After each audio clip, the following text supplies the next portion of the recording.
Hi, everybody. Dano Mataya here with herhoopstats.com with the founder of Her Hoop Stats, Aaron Barzilai. Did I pronounce that right? You did. I was going to say that's very nice because most people cannot, for the life of them, pronounce my name correctly. The most common one, I had a high school basketball coach. He always used to call me Barcelona. Barcelona. Yeah, and this was like before the '92 Olympics. So Wow. How about that? Well, we just saw two, I wouldn't say thrilling games. One of them was definitely thrilling. One of them was kind of a rout. But let's start with the first game of this morning, 11:30 a.m. We had Notre Dame taking on the 2-seed NC State. I think the story was Notre Dame's youth. Olivia Miles is built different. What did you think of the way she came out and played today? yeah, I mean, she was so impressive. Yeah, it was maybe not a thrilling game, but definitely a thrilling day overall. Thrilled to be here with you, right? Yeah, NC State, right, is the number one seed. And it's going to be just so exciting for Monday. For Olivia Miles, she was just electric. She had that one kind of scoop shot where she brought the ball up, then put it back down, and then got it up again to take a nice layup. I forget if she had two of those. She had a nice scoop on the far backboard as well. That first one, though, was right in front of us. And especially right early on, it just seemed like it was her day, and that she was going to be, a key part of the future of women's basketball. Yeah, I mean, extra confident. I mean, you see somebody take over a game, and I mean, I checked Twitter, and she's trending all over the place. So it was really cool to see. But Aaron, they led for the majority of the game, had a double-digit lead in the third quarter. I truly thought it was over for NC State until that fourth quarter started, and then they made a run.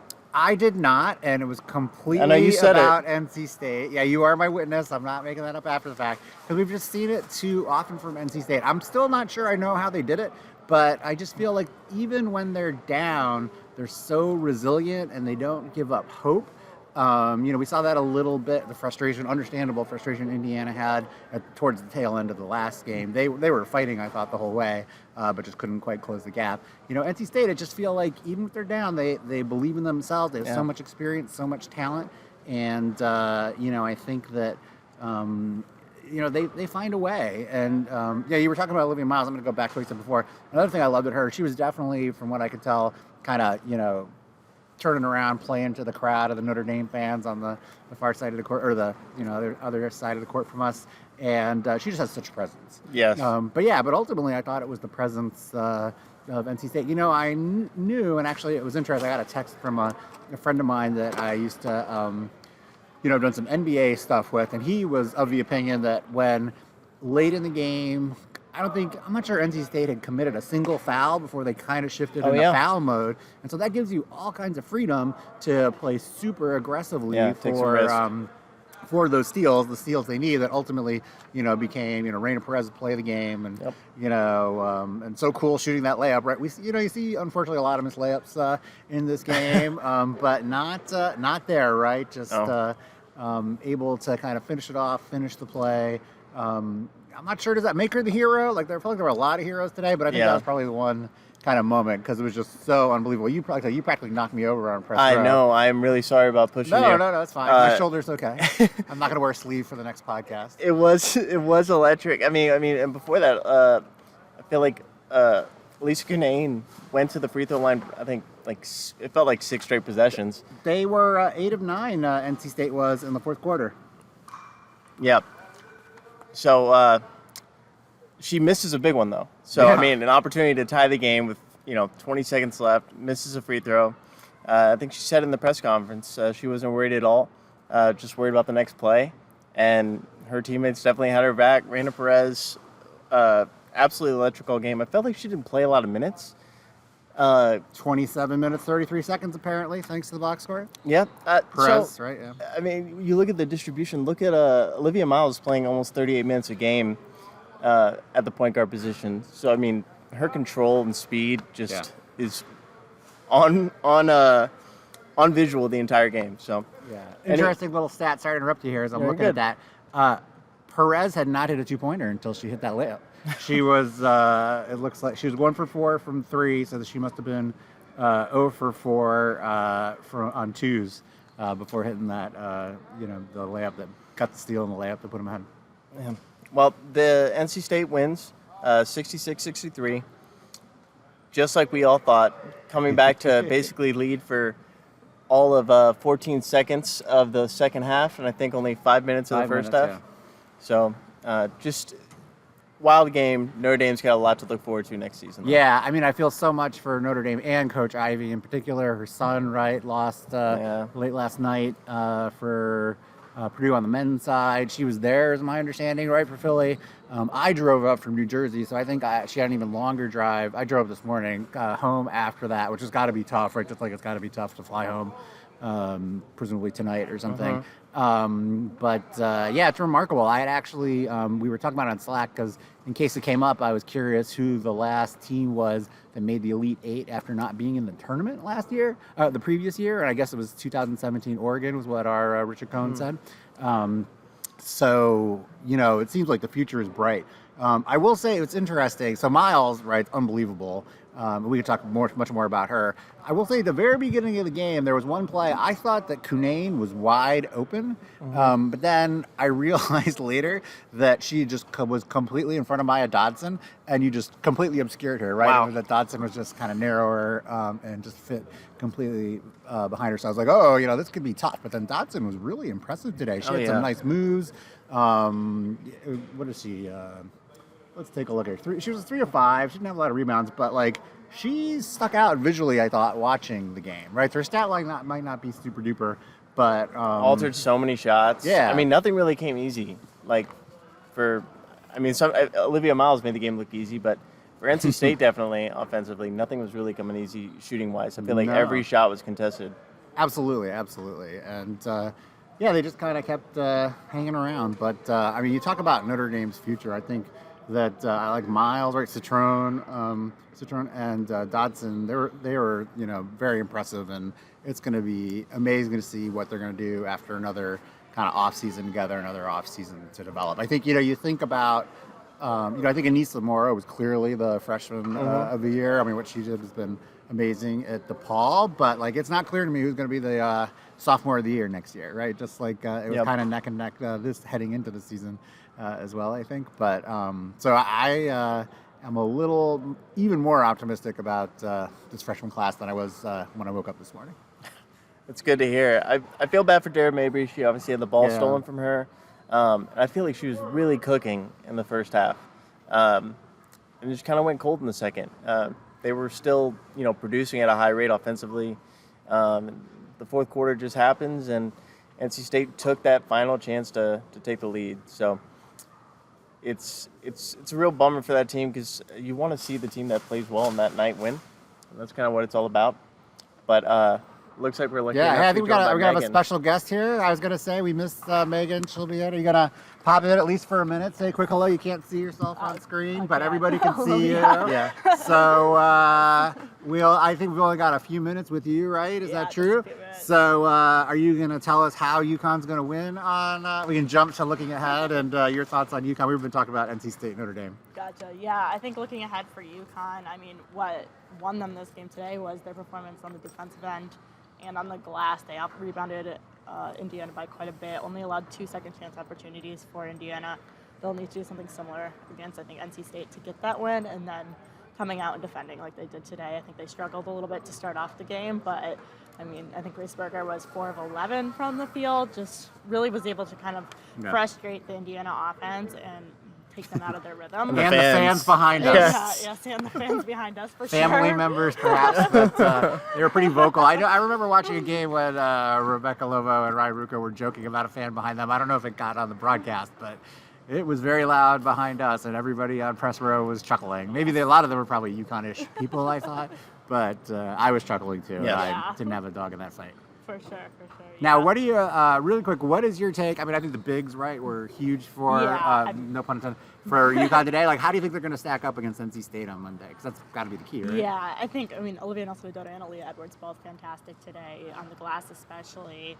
I think that's going to be an interesting matchup on Monday because you've got Elisa Cunane that's an All-American, but UConn has more size. I think that's going to be a key thing. They've got Nelson Adota, they have Edwards, who can be really physical with Cunane. I would expect her to guard Cunane and try to kind of get her out of her rhythm some.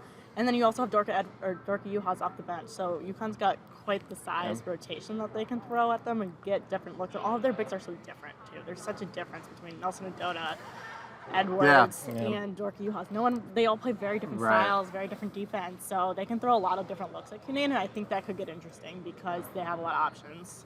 Yeah, Cunane, she's got such great footwork. There was that, I got to say, I had like a Monica Sonato flashback when she missed that one shot. I don't know what the score was. It was before the missed free throw.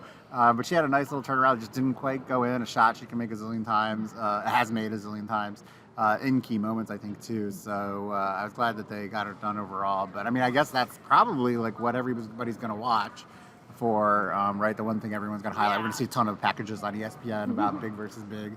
Becca Lobo must be happy. I think that's going to be like the highlight reel, but I think the guard play is going to play a huge part in that matchup too. You've got, Raina Perez was huge, obviously, down the stretch for NC State today, but then you've got, UConn's guards too, Paige Beckers, Daisy Fudd, Kristen Williams. Kristen Williams was fantastic today. I expect her to be guarding someone like Perez in that matchup too. So I think it's going to be an interesting matchup. I think it's really close matchup, honestly. I think the teams are stacked in a way it's pretty even. I think it's going to be a good one. And I tweeted out, I have been the naysayer, like, NC State should travel. It should be, semi-neutral at least. And so we've got our model results. I forget what they are off the top of my head.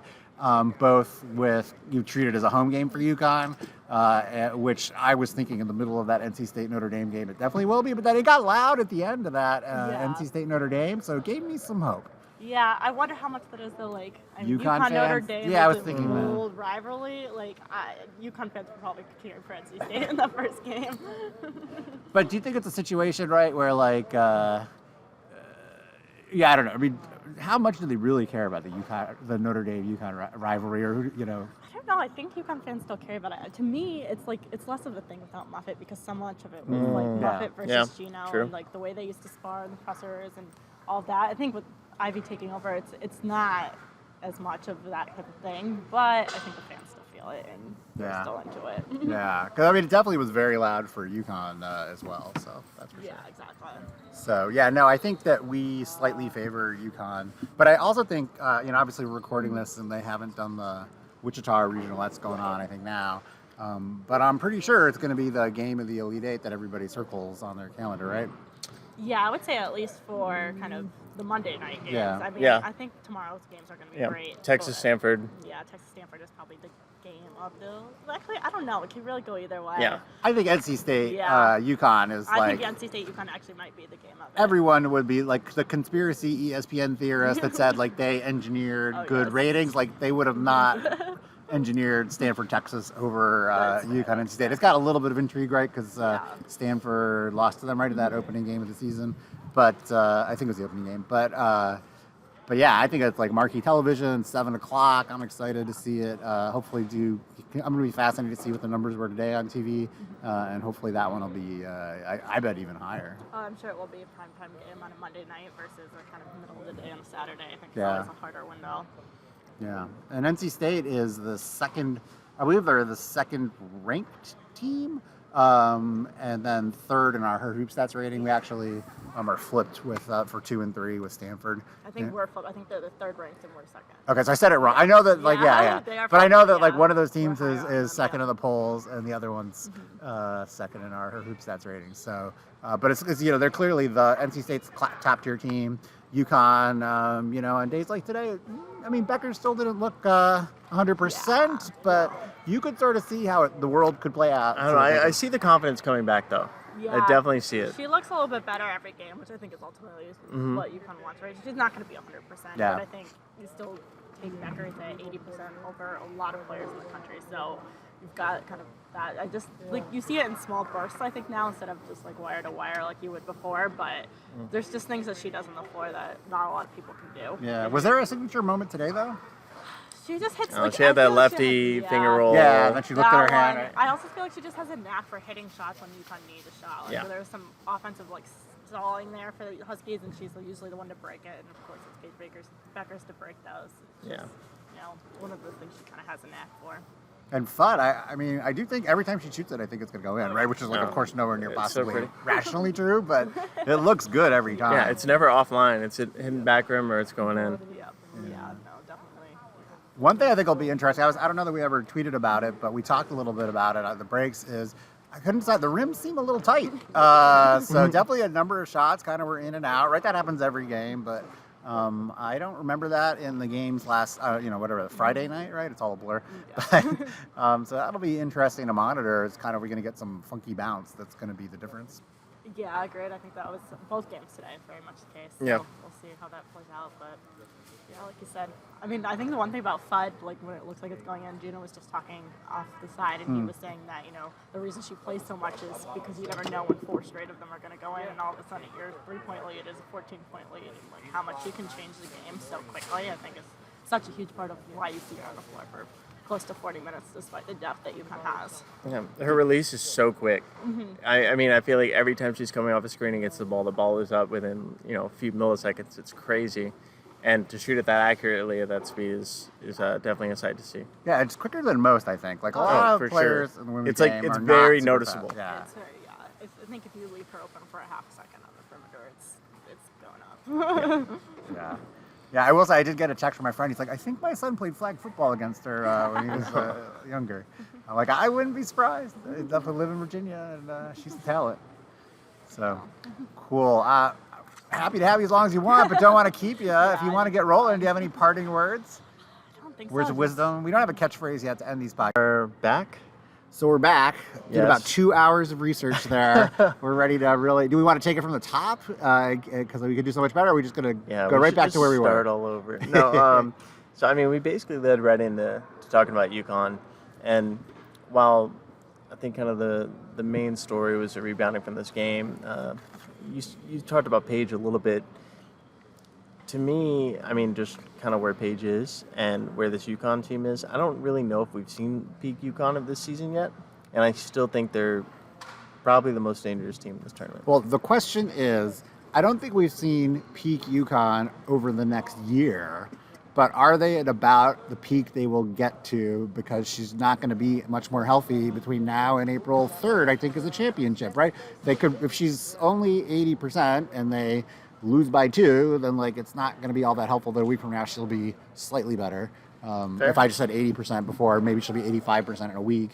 And so I think it's more to me that there's still untapped potential for UConn, and what they could be is better than they were today, but it's unclear if they're going to get a chance to realize that. Yeah, and not just with Paige. I think the whole team, and they've had injury stuff and COVID stuff all year. So I think they're still, finding their way playing all together in this short season. I mean, it feels like a month and a half ago they had 6 players available. Yeah, I did not think they were one of the best teams in the country. And hey, we got the special guest there. But I did not think they were, one of the top 5 teams in the country at all at the beginning of this season. Yeah. Excuse me. I've actually been concerned that her hoop stats rating had them too high all season, kind of giving a little too much, effectively giving them too much credit for being UConn, because it sort of recognizes how the teams performed in the past.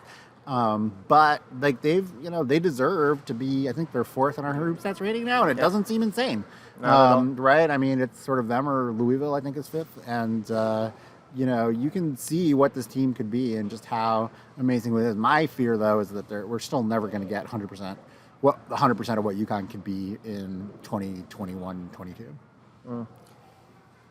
But like you said, is this good enough to win it all on April 3rd? And it's a great test for them with NC State. Today they really had to fight off some really strong guard play with Indiana, and I think that's UConn's probably the status quo for quality guards with Kristen Williams and Paige Beckers. But the size that Megan was alluding to, I mean, we didn't even talk about Avina Westbrook, but she comes in and changes the game immediately. I mean, she had it probably isn't the play of the day, but it was like the highlight for me, partially because of the angle we were sitting, the way she stepped in for that steal, and then she did that gorgeous Euro step. Yeah. That was such a nice highlight, and we had the perfect angle to see it. So, and she's coming off the bench, right? But she plays a ton of minutes for them. Her finger rolls kind of fluctuated, and so I think that they've got a ton of talent. I feel like over the past few years, part of the story is that their bigs can be amazing, like we saw today, but then sometimes they have not been, especially on the most challenging opponents. And so I kind of think there's still going to be an element of show me until they actually kind of do it, I guess, 3 more times, potentially. Can they perform it? Like I think maybe my favorite stat I mentioned to you before we talked, right? So both, where are we here? I want to make sure I get this right. Aaliyah Edwards, Olivia Nelson, and Adota both had 5 offensive rebounds. Kristen Williams had 3. All 3 of them had more offensive rebounds than the entire Indiana team because they only had 2. So can that happen again Monday? I'm not sure, Probably not. but I think but that's why they play the games. Like all kinds of things have happened so far in the tournament, which is why it's been so fun that people didn't expect going in. So I'm excited to see it. I think it's gonna be a great matchup between, like I said, I think it's the highest pair of teams left of the matchups, even regardless of what happens as we're recording in Wichita. And so it's going to be an amazing, amazing night. Yeah. Looking at Indiana, and what outside of the rebounding, what do you think was kind of like their biggest downfall this game? I mean, to me, it was just that stat. I think they ended up, they took 19 less shots, if I'm doing my math on the spot here, than UConn, right? They shot 23 for 48 from overall, so they basically shot 50%. They did only shoot 3 of 9, so they didn't take a ton of threes, and they didn't hit that many. But they were, kind of matching, shooting, I think, 42% at one point, although I'd have to think about how that math worked out. So it's kind of funny, right? I mean, it's really just all about the rebounds. As Megan said, the rebounds and the turns, but I think really the rebounds, right? I mean, it's really hard to win when the other team takes 19 more shots than you, right? If I told you, let's play to 21, but I'll let you, one-on-one, but I'll let you shoot 19 more times first, and then we can go back and forth. Like, you're a betting man. I think you'd take that one. Yeah, I thought you were going to side with the fans that were sitting behind us and say that was the biggest problem. They convinced me completely. I thought it was a totally rational argument they made. Yes, of course. Okay, anything else you really saw today that caught your eye before we wrap up here? Let me think about that. I guess I would say that, there was a great moment, non-basketball, I thought, when the cheerleaders did some kind of, I don't know if you call it a pyramid or a tower together. Did you catch that one? You were probably busy tweeting. Very unity. But, Indiana and UConn out there together. No one pushed anyone, so that was cool. And then I was also struck by the atmosphere. I mean, I will say the first tip was at 11:30. It was a little dead. North Carolina, but then the NC State fans that were here were loud, as were, not surprisingly, the Notre Dame fans, and especially as they were kind of revving up about the upset. And the crowd did fill in, and by the end of the game, again, maybe those were all UConn fans who got here early for the 2 o'clock tip.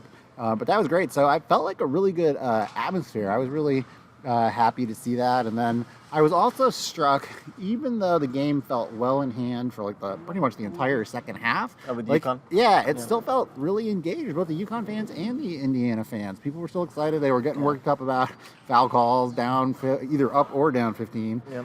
And so it was just really nice to see. But I do think overall, right, it's kind of funny. I think my overall takeaway is probably Notre Dame and Olivia Miles, even though they didn't move on to play on Monday.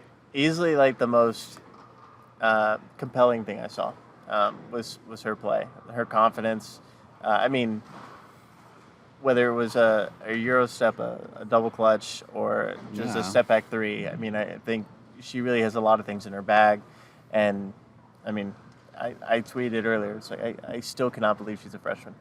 Yeah, some people debate that, but I will say, because we were, I was looking that up as we were talking about it, she only played, I think, 130 minutes last year. She played 6 games. She's played over 1,000, I think almost 1,100 this year, probably definitely over 1,100 today. Yeah. So she only played is she a freshman or not? Because she was around. I mean, she only played maybe 12% of a season or something. Yeah. So it doesn't, and it was not a clutch minutes, right? And not a team that made the tournament. So I mean, it helps to be there. I'm not saying that, but she's probably closer to a true freshman than a true sophomore for sure. Yeah, absolutely. Okay, well, I think that's going to wrap it up for us here. We hope you enjoyed the short recap of these 2 games and what we're looking forward to on Monday. Who's your pick? I think I got to pick NC State. I think if you only watched today, you would not say that.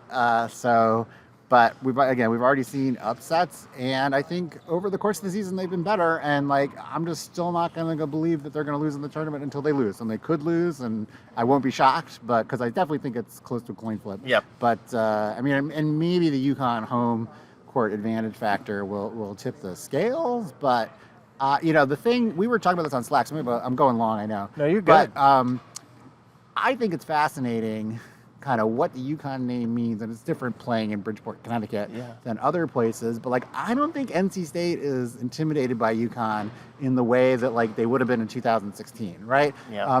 The team obviously has a ton of cachet, but these players, they were probably in 7th and 8th grade the last time UConn won a title. Yeah. I sort of joked with Megan on a podcast recently, can you believe there are kids graduating from UConn that have never seen their team win a women's national championship, right? And so, it's a short memory, and there've been some battles, but I just don't think NC State's going to be. They've got enough experience to not be intimidated by the fact that we're here in Connecticut.